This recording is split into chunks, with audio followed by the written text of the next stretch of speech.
the way that I engage in the Occupy Oakland community is I'm on the facilitation committee. So I'm basically like a secretary to Occupy. And additionally, in addition to that work, I also engage in Occupy for Prisoners.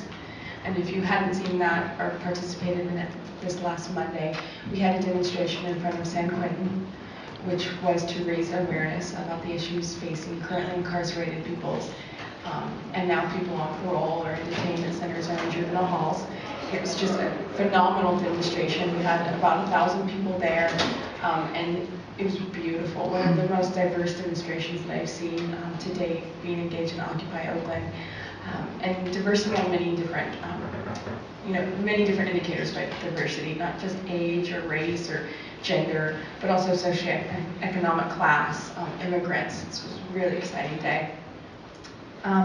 The historical experiences that I have that led me to the work that I'm doing now include a lifetime of service. I've been engaged in service and activism since my mom says I was like 3 years old.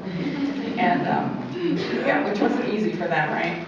And but I do have what I like to call like my dirty little secret in the Bay Area, which is I worked as a Republican campaigner and fundraiser for about 4 years of my life, and I worked on Bill Jones' gubernatorial campaign, and I worked for fundraising in Sacramento with Warfield and Associates, and I worked fundraising for George W.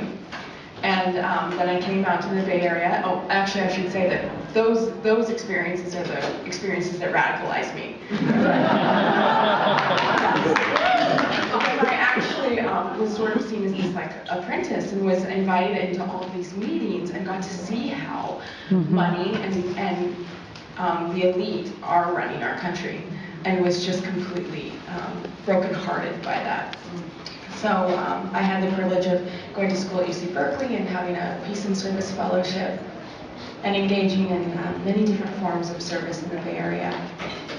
And I just, as part of my introduction, I have to say that I think the most beautiful part about Occupy that I've seen thus far is that we can carry our political beliefs, our political ideologies, and the minute that you carry those into community, they're forced to change, and you are forced to change.